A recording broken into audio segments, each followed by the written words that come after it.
In this lesson, we'll cover air terminals and mechanical equipment.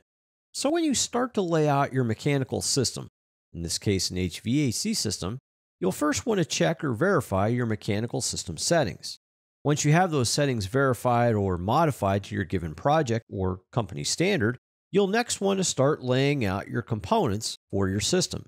Generally, you'll add in those components first that make up the main part of the system, such as variable air volume terminals or valve terminals, or a heat pump, or an AC unit. So any of these main components you'll typically want to add, and usually these will be level hosted families, meaning they'll be bound to a level for the floor at which you're adding these.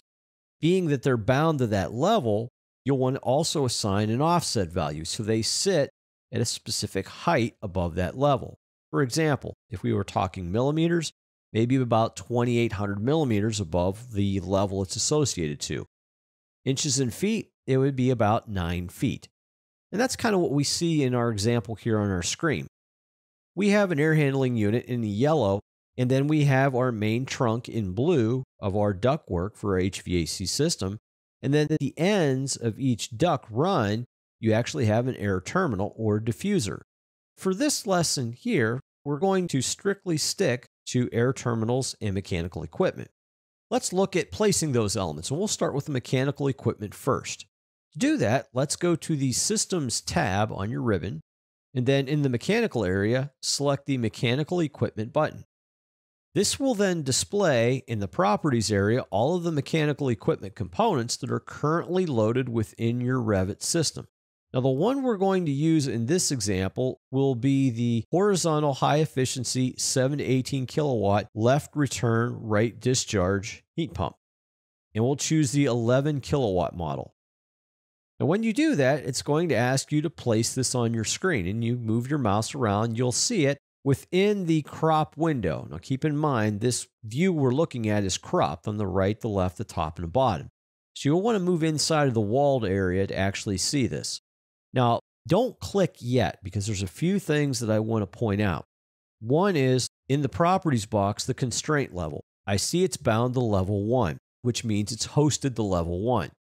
Make a note of that. Whatever level or whatever host you host one of these components to, it has to stay with that type of host. Meaning, I can't change this from being hosted on a level to hosted on a wall. Also, it's specific to the type of equipment or component. Secondly is the offset value.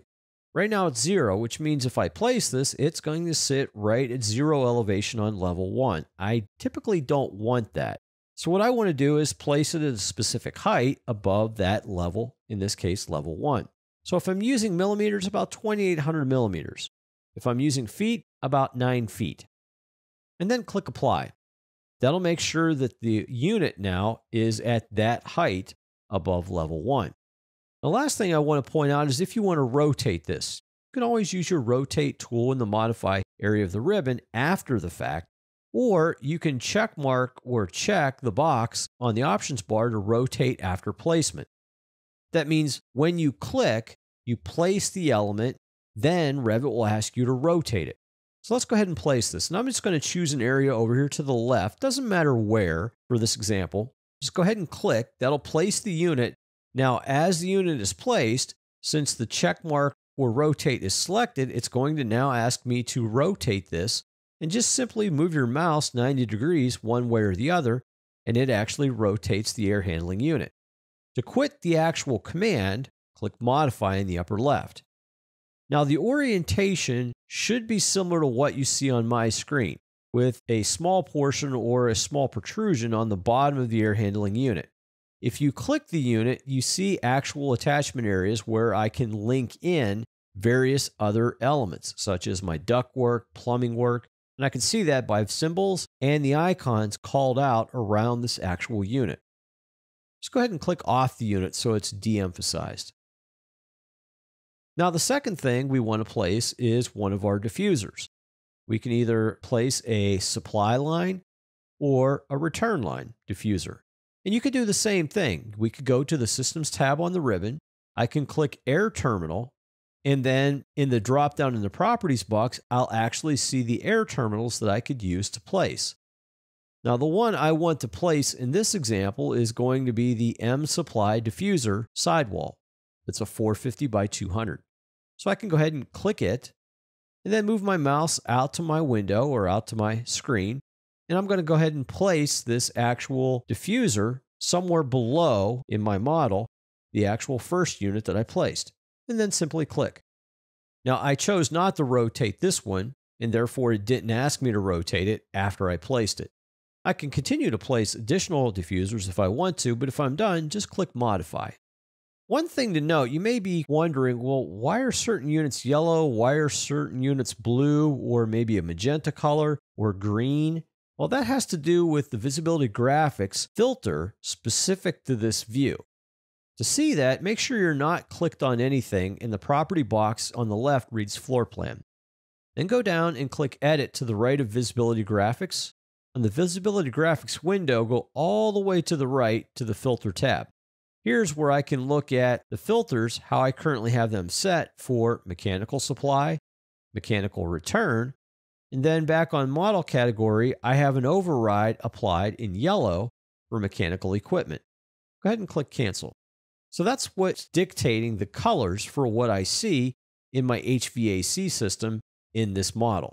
Now, one of the other methods of placing these different types of diffusers and mechanical equipment components is actually from the library directly itself. In the project browser in the lower left, if you scroll down to the actual family section and then expand families, and then scroll down to mechanical equipment underneath families, expand it by clicking the plus, you'll then actually start to see the units and the other elements that we placed. So if I look under mechanical equipment, second one from the bottom in that list, the WSHP horizontal, but make sure it's the left return unit, and you click the plus to the left of it, here are the various sizes. To place one of these, simply choose the one you want to place, and then drag it out to your actual window, and then release the left mouse button, and you're holding it at the mouse now. Now again, you can go up and set the offset, and then you can click to place it.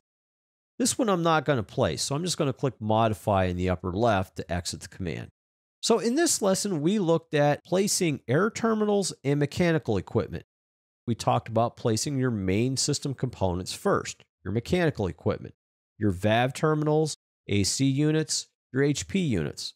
Once those are actually placed, we then went on to place our different types of air terminals, our air diffusers, our air supply grills. We also looked at various colors and why those colors are actually the colors we see on our screen: yellow, blue, magenta. And finally, we looked at an overall layout of actually placing these elements inside of the view.